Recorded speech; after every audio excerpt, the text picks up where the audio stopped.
Bonjour, mon nom c'est Coach Lavender et bienvenue au module Fondement du positionnement, la session numéro 4 qui est votre tribu. Donc, juste pour tout mettre en contexte, nous avons commencé avec votre positionnement. Donc, être capable d'exprimer l'impact que vous créez pour vos clients, le changement dans leur situation que vous créez pour vos clients. Après ça, nous avons regardé votre client idéal, leur qualité, décrire qu'est-ce qui fait que un client va vouloir connecter à vous et vous reconnaître comme la solution à leur priorité principale en ce moment. Ensuite, nous avons regardé comment se crée votre réseau. Et le but du réseau, c'est un regroupement de personnes avec qui vous avez des connexions individuelles, des liens de confiance individuels. Et votre réseau vous aide en vous apportant des références, des ressources et aussi du soutien. Maintenant, nous allons regarder la tribu, la communauté autour de vous. Et la distinction entre un réseau puis la tribu, c'est que vous connaissez les gens qui sont dans votre réseau parce qu'il y a un lien de confiance avec votre cercle d'impact, avec votre cercle d'influence. Il y a des liens de confiance, il y a des connexions.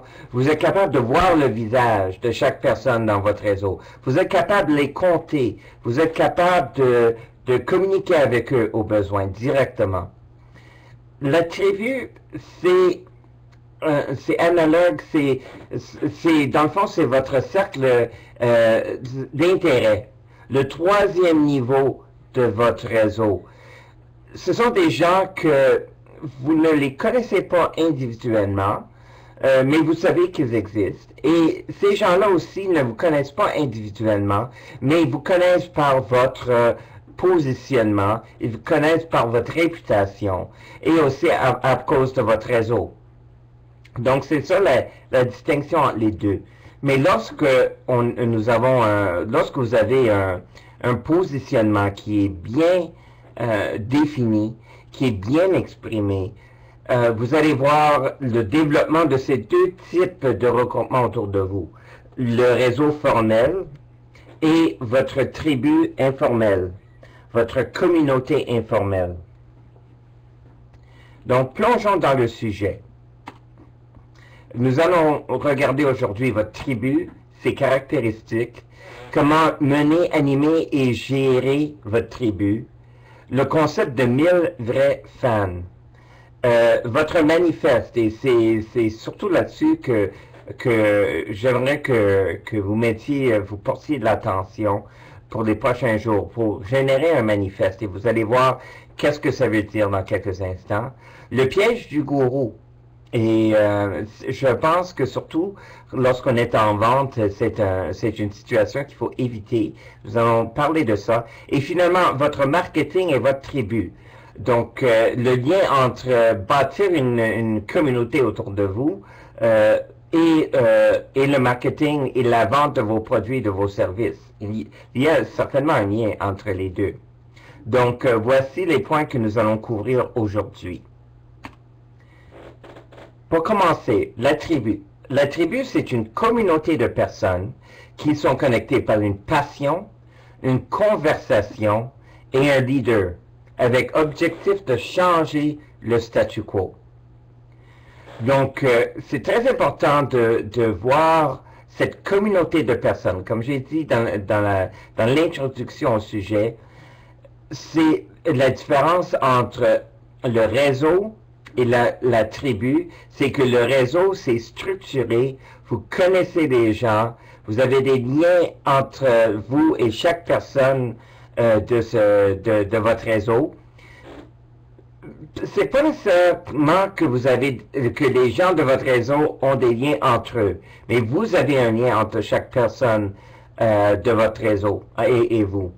Mais avec la communauté, c'est plus diffus. Ce sont des gens qui sont intéressés à votre sujet, qui s'intéressent à votre message, qui s'intéressent à votre vision, à votre position, à ce que vous faites, à ce que vous dites. Mais ils ne vous connaissent pas personnellement, vous ne les connaissez pas personnellement. Et nous voyons ça surtout dans maintenant avec la montée des réseaux sociaux. Avec la montée des réseaux sociaux, ce qui arrive, c'est que vous avez un outil très très puissant pour justement monter une tribu, pour monter une communauté. Et la communauté, cette tribu, si on voit ça comme le troisième niveau de notre réseau, le cercle d'intérêt, donc les gens qui sont connectés de loin avec nous autres, moi je le vois comme ça.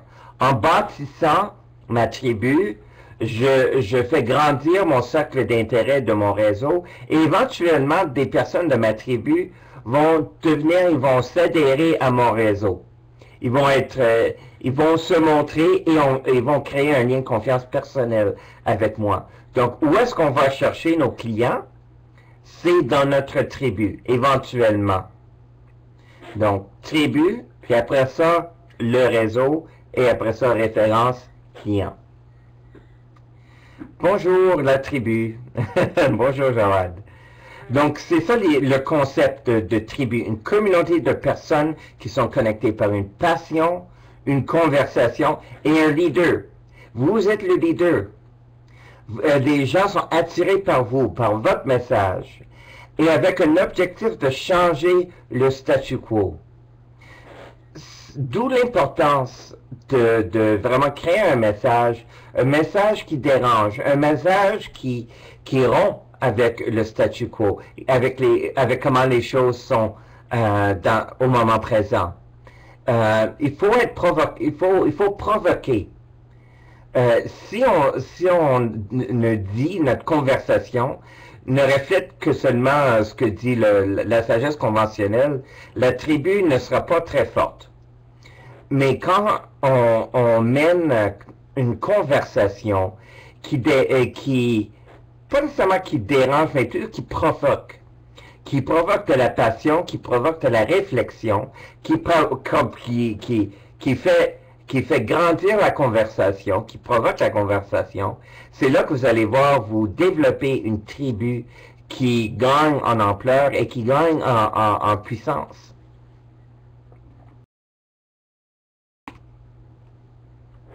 Très important, la distinction entre réseau et tribu. Comme je l'ai dit il y a un couple de fois maintenant, votre réseau, c'est une structure qui a comme but principal de vous amener des clients.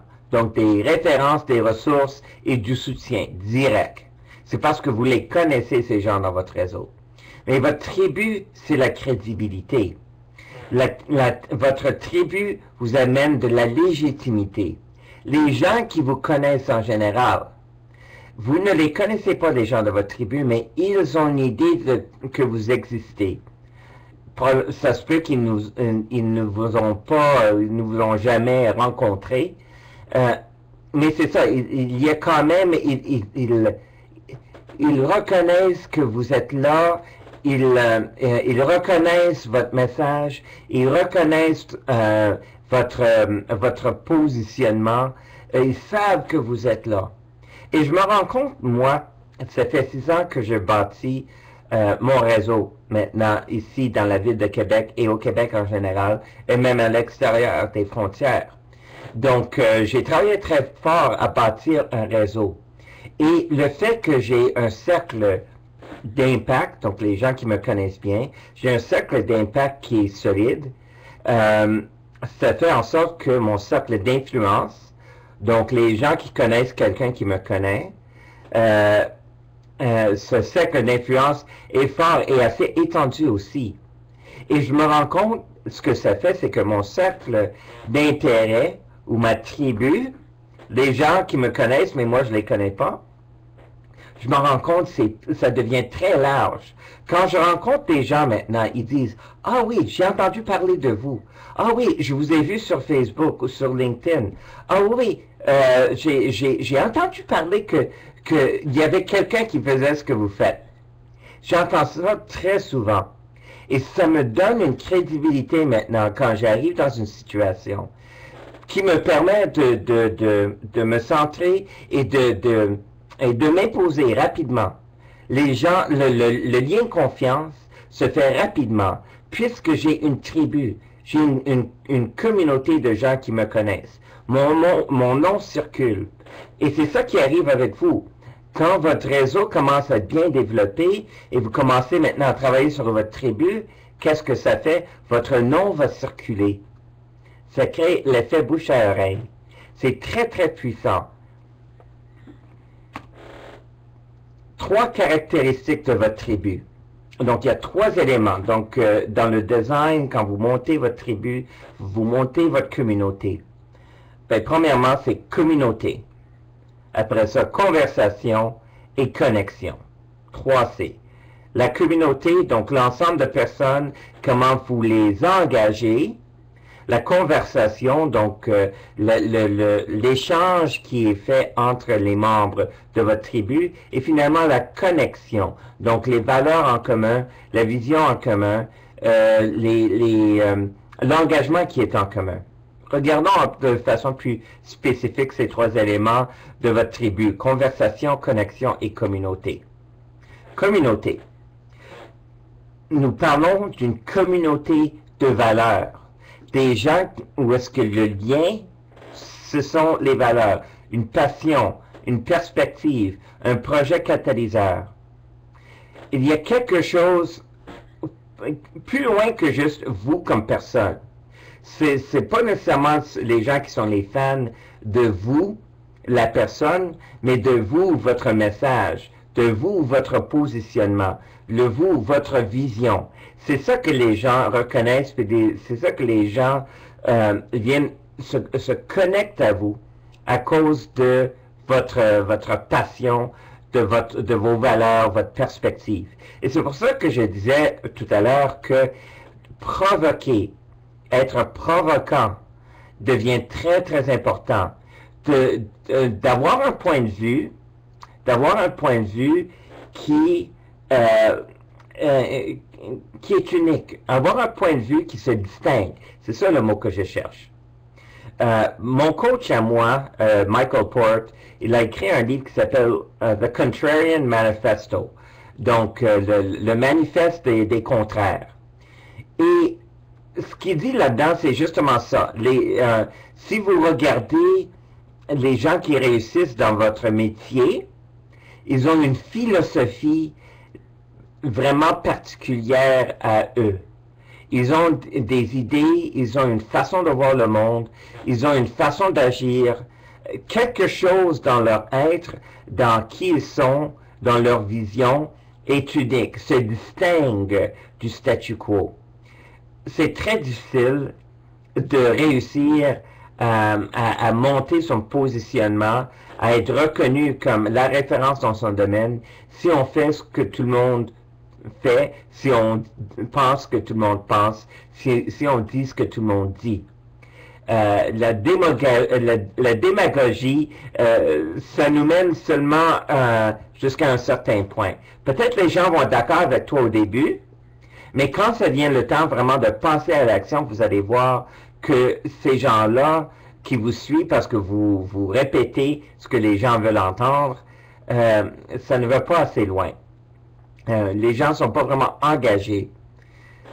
Mais c'est lorsque vous présentez un point de vue qui est unique, qui se distingue, qui reflète votre vérité à vous, c'est là que vous allez voir que les gens vont venir autour de vous. Et surtout quand vous définissez un projet catalyseur, un grand projet, un projet à long terme, un projet de vie dans le fond. Donc quelque chose qui est vraiment grand, qui change le statu quo, les gens vont venir vers vous, vont vouloir se connecter à votre communauté. Donc, communauté de valeurs, premier élément. Deuxième élément, la connexion. Donc, les gens ressentent une connexion à l'intérieur de la communauté. Ils sont capables de connecter entre eux, d'échanger leur point de vue, de se rendre compte que oui, ils partagent des valeurs. Moi, ce que j'aime faire à l'intérieur de ma tribu, c'est du réseautage proactif. J'aime mettre les gens en contact entre eux et de leur encourager à parler entre eux. Plus qu'on encourage la discussion dans notre tribu, plus qu'on encourage la connexion entre les membres, vous allez voir que ce qui arrive, c'est que les liens de confiance entre les personnes augmentent et le fait que les gens ont confiance entre eux, ils vont avoir aussi confiance en vous parce que vous ouvrez l'espace justement pour créer cette connexion. Votre rôle, c'est d'encourager la connexion, de créer un climat de confiance pour que les gens puissent se sentir chez eux. Donc, un rôle important, c'est de monter justement une structure de soutien, des forums, des activités soit virtuelles ou en vie réelle, où est-ce que les gens peuvent venir ensemble puis échanger.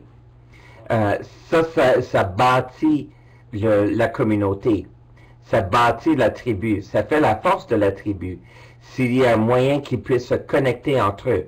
Parce qu'il faut se rappeler, dans la tribu, le lien de confiance n'est pas directement avec vous, mais plutôt avec vos idées. Et vos idées, plus qu'ils sont partagés, plus ils sont partagés avec les gens, les membres de votre tribu, plus votre tribu sera forte et plus ça va réfléchir sur vous. Ça va revenir à vous parce que vous êtes la personne qui mène la flamme des valeurs et de la vision de la communauté. D'où le troisième élément très très important dans la communauté, dans la tribu, c'est la conversation. Et c'est ça, votre rôle pour monter votre tribu, c'est d'encourager la contribution, la conversation, de catalyser les échanges. Mais ce n'est pas d'être l'arbitre, de dire vous avez raison ou vous n'avez pas raison. C'est plutôt d'encourager l'exploration des thèmes de votre positionnement, des thèmes de votre vision, des thèmes de vos valeurs et de faire ressortir le fil conducteur. Donc, c'est vraiment être un animateur, un meneur de discussion. Lorsqu'on est vraiment lorsqu'on crée une tribu qui est forte, vous allez voir la conversation est très très forte aussi et ça vous donne beaucoup de matériel, beaucoup d'inspiration, justement en faisant ressortir le fil conducteur, vous allez comprendre les priorités des gens autour de vous maintenant. Et aussi, qu'est-ce qu'ils recherchent, c'est quoi leur priorité et c'est quoi leur ouverture à recevoir ce que vous avez à offrir. Donc, bâtir une tribu autour de vous devient un élément très important pour éventuellement inviter ces gens-là à prendre un pas vers vous et de s'adhérer plutôt à votre réseau, de faire la transition entre votre communauté et votre réseau. Donc, communauté, connexion, conversation, les trois éléments très importants de votre tribu. Pourquoi mettre de l'énergie à monter une tribu? Parce que ça prend de l'énergie et ça ne rapporte pas nécessairement tout de suite non plus. C'est un investissement à long terme que vous faites en menant votre tribu. Votre tribu vous donne de la crédibilité. Je connais des gens qui ont un bon réseau, un réseau solide, mais ils n'ont pas de tribu. Donc, avec les gens avec qui ils sont connectés dans leur réseau, ces gens-là sont capables de recevoir des références. Mais les gens qui viennent de nulle part, quand on arrive à un certain niveau, on veut attirer nos clients au lieu d'aller les chercher. Puis, si on veut aller chercher des gens à l'extérieur de notre réseau, où est-ce que ça vient? Ces gens-là regardent l'ampleur de notre tribu pour juger de notre crédibilité. Si les gens n'ont jamais entendu parler de vous, ça va être beaucoup plus difficile pour eux d'avoir confiance en vous. Donc, l'objectif de devenir le leader d'une tribu est d'augmenter votre crédibilité. Les gens vont parler de vous, ils vont parler de vos idées, même s'ils ne vous ont pas rencontré en personne, ils vont quand même avoir un niveau de confiance en vous. Donc, le but, c'est d'augmenter votre crédibilité. Pour être le leader de sa tribu, ça commence en ouvrant de la conversation, en posant des questions, en encourageant la discussion. Et ça peut commencer aussi simplement que qu'en utilisant votre réseau LinkedIn, votre réseau Facebook. Les outils sont là maintenant, avec l'idée très très précise, ça c'est leur intention, de vous aider à devenir le leader de votre communauté. Donc, posez des questions en discussion, amenez des points de vue intéressants. C'est là que le blog aussi devient un outil très important. Votre blog, où est-ce que vous partagez vos pensées, vous partagez vos idées, peut devenir aussi un centre, un rassembleur pour développer la conversation à l'intérieur de votre tribu. C'est important de vous souvenir que vous êtes l'huissier et le protecteur de la tribu. Donc, vous amenez, comme huissier, vous amenez de la structure, vous apportez, vous créez le rythme, le battement de cœur de votre tribu. Puis en étant le protecteur de la tribu aussi, vous créez cet espace protégé où est-ce que les gens peuvent se sentir à l'aise de discuter. Et c'est pour ça qu'on parle de notre influence sur Twitter, notre influence sur Facebook, l'influence de notre blog. Donc, toutes ces mesures-là sont des mesures qui tentent à mesurer le degré d'engagement de votre communauté. Est-ce que les gens échangent avec vous? Est-ce qu'ils répètent ce que vous dites? Surtout dans le cas de Twitter, avec des outils comme le mot m'échappe, ça va me venir dans un instant. C'est pas le trust. En tout cas, le mot va me revenir. Il y a des mesures maintenant qui existent sur Twitter, sur Facebook, sur LinkedIn, justement qui vous aident à voir. Ce qu'ils mesurent, c'est pas seulement le nombre de personnes que vous avez comme amis ou comme connexion, mais leur degré d'engagement. Donc, le nombre de réponses qu'ils mettent sur vos profils, le nombre de questions que vous posez ou même de commentaires que vous répétez des gens que vous suivez. Donc, l'engagement devient très important. Et c'est pour ça que maintenant on peut parler de bâtir sa tribu. C'est parce que les outils sont rendus là et c'est l'objectif. Les gens en marketing reconnaissent l'importance de s'entourer d'une tribu, de bâtir une tribu, de devenir le leader de sa tribu. Ça me tente, j'essaie de me rappeler du mot, c'est pas le twist, tantôt ça va me revenir, le mot pour mesurer justement le degré de confiance. Sinon, je vais le mettre sur le site du cours. Comment créer sa tribu maintenant? C'est assez simple. Publier un manifeste, créer une infrastructure de communication, faciliter la connexion entre vous et avec vous et entre eux, la transparence et la célébration. Donc, commençons étape par étape. Je pense que la manifeste est ici. Qu'est-ce que je veux dire par manifeste? Je vais revenir aux autres diapos dans un instant. Manifeste, c'est très simple. C'est une déclaration de votre vision. C'est quoi le changement que vous voulez créer dans le monde? Pourquoi ce changement est-il si important? Pourquoi maintenant est-il le temps pour agir et pourquoi nous sommes les bonnes personnes pour justement réaliser ce changement. Je vais vous montrer, je m'en viens ici, about me, slash, je pense que c'est là. Oui, c'est là. Je vais vous montrer tout de suite, je partage avec vous le manifeste à moi. Si vous voulez le voir directement sur le web, je viens de vous donner le lien et je vais vous montrer tout de suite. Je veux partager mon écran. J'espère que je ne vous perdrai pas. Regardons ici. Oups. Super. Je crois que oui, vous me voyez maintenant. Donc, voici le manifeste, mon manifeste.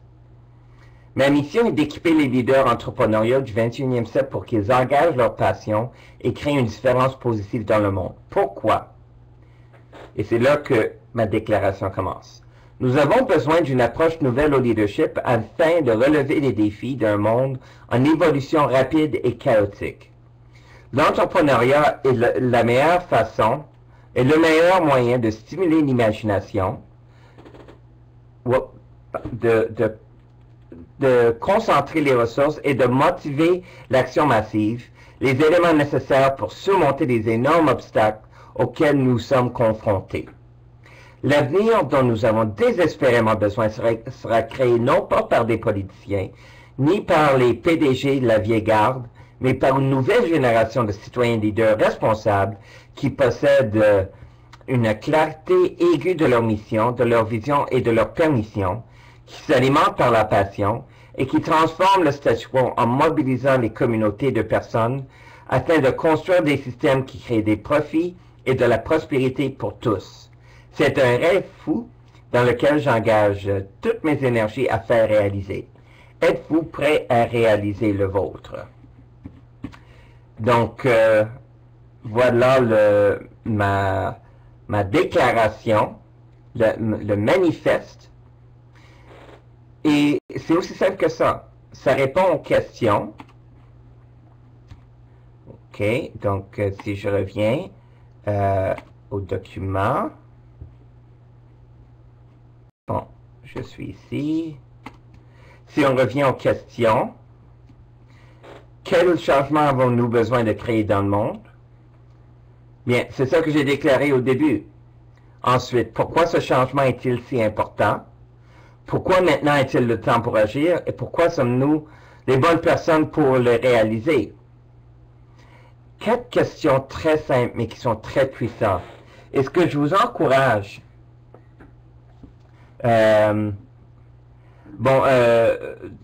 que je vous encourage à faire, c'est justement pour, c'est que vous écrivez votre manifeste à vous. Et ça n'a pas besoin d'être un livre, ça n'a pas besoin d'être ça n'a pas besoin d'être des pages et des pages et des pages. C'est quelque chose de très très simple qui parle à une priorité pour vous et qui a comme objectif d'attirer des gens qui partagent votre sens d'urgence à faire un changement dans le monde. C'est ça le but d'un manifeste. C'est comme votre positionnement, mais poussé au énième degré, poussé au maximum. Si vous pouviez aller au maximum, ce serait quoi le changement que vous pourriez changer dans le monde?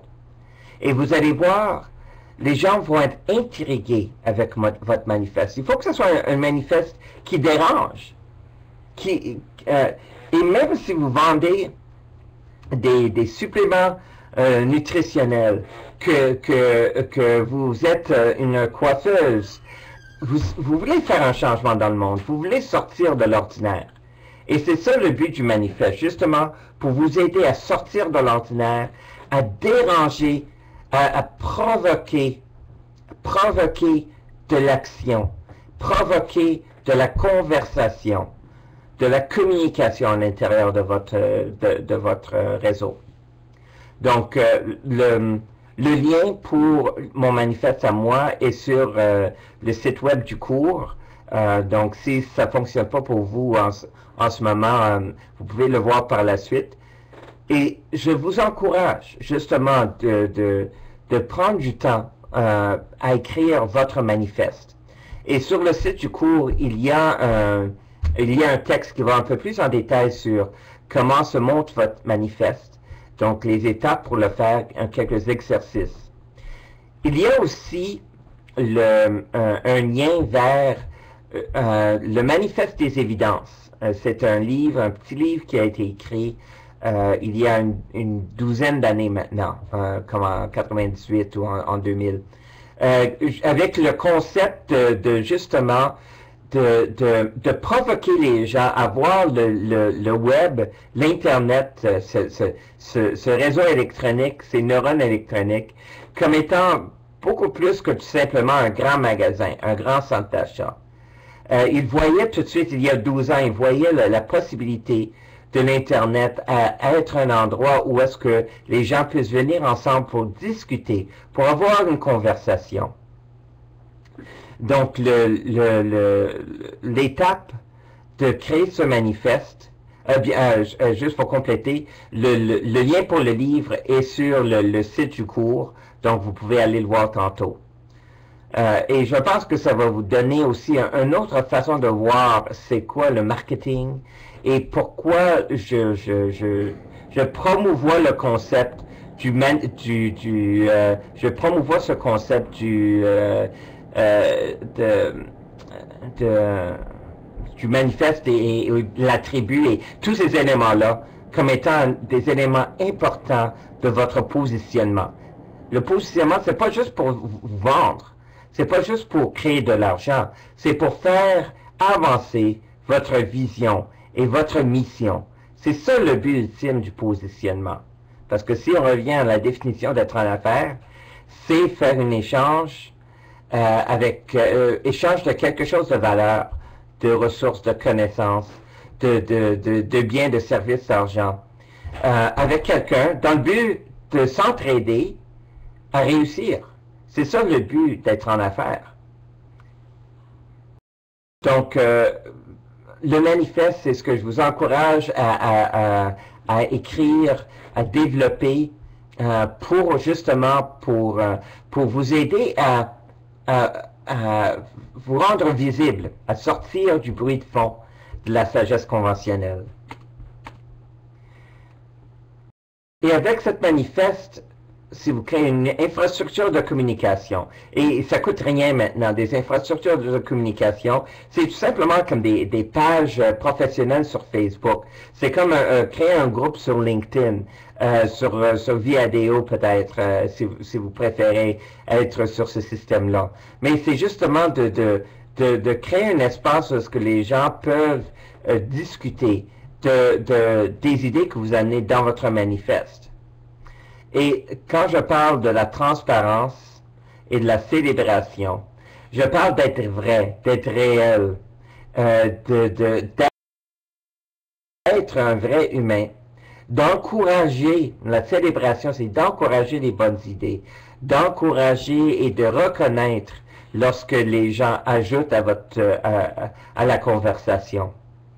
Parce que votre tribu, dans le fond, va grandir pas seulement à cause de vous, mais à cause du changement que vous voulez créer dans le monde, l'impact que vous voulez créer dans le monde. C'est pour ça que les gens viennent vers vous, à cause de l'ampleur de votre vision.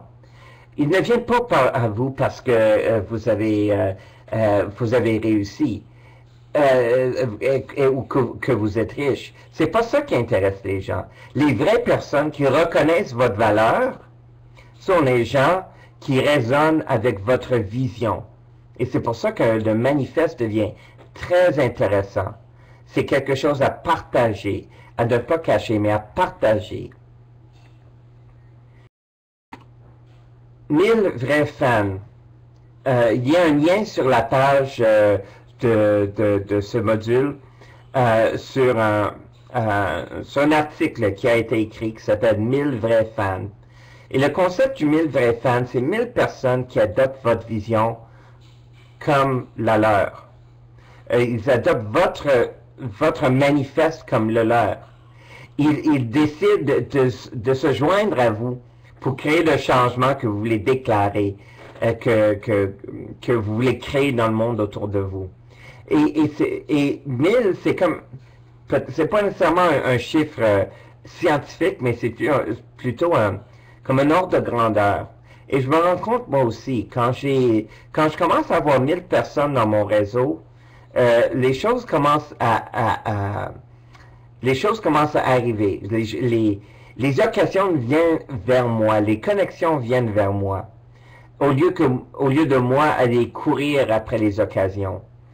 Donc, si on voit les vrais fans, les gens qui reconnaissent votre valeur, qui veulent participer dans les projets que vous proposez, quand vous avez 1000 personnes autour de vous, c'est là que les choses commencent à bouger.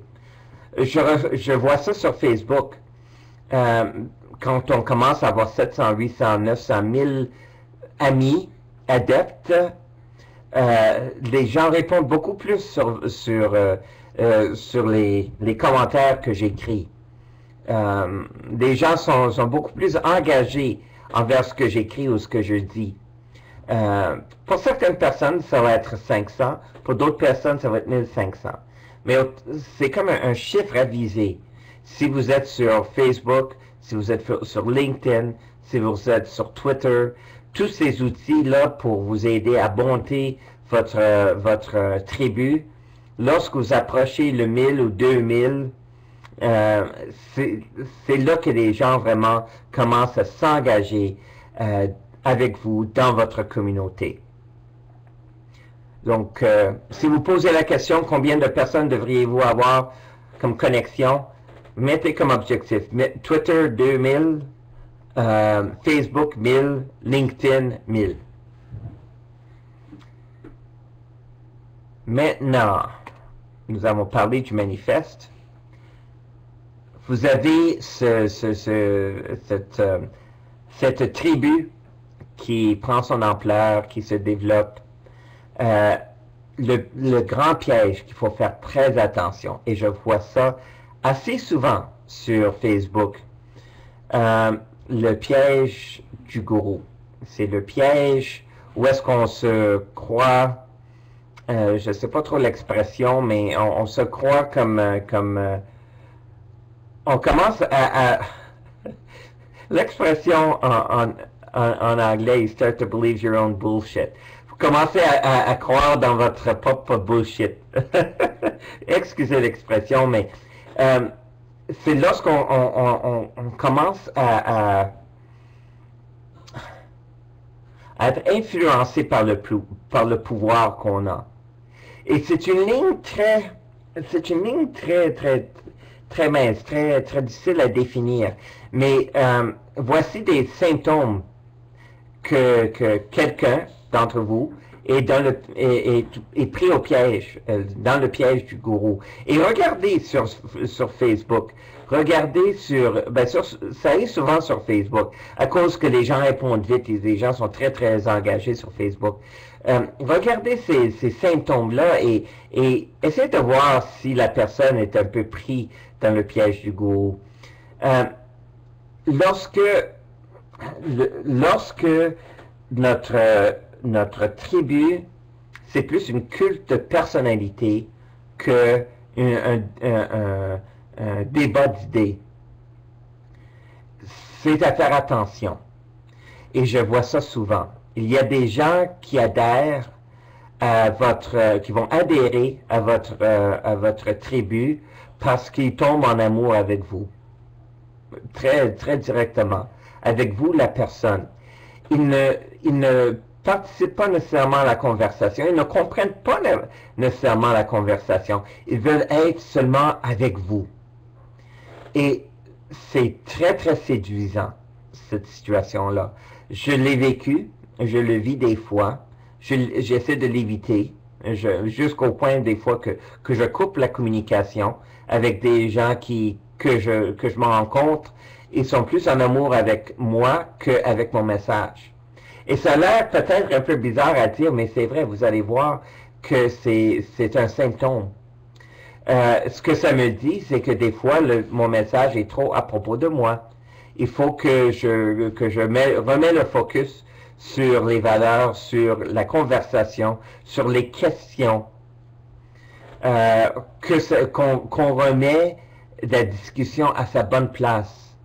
C'est une communauté de valeurs, c'est une communauté d'idées, c'est pas une communauté de révérence à une personne. Et le danger avec le culte de la personnalité, c'est que si quelque chose vous arrive ou qui est mal interprété, vous allez perdre toute la loyauté de votre tribu. Mais si la tribu est autour de vos idées, autour de vos messages, ils vont avoir plus de... Ils vont comprendre que vous êtes humain. Le lien de confiance va être beaucoup plus en santé lorsque vous gardez la discussion, lorsque vous focussez la discussion sur les idées. Projeter une fausse image, ça arrive très souvent. On veut se projeter comme étant plus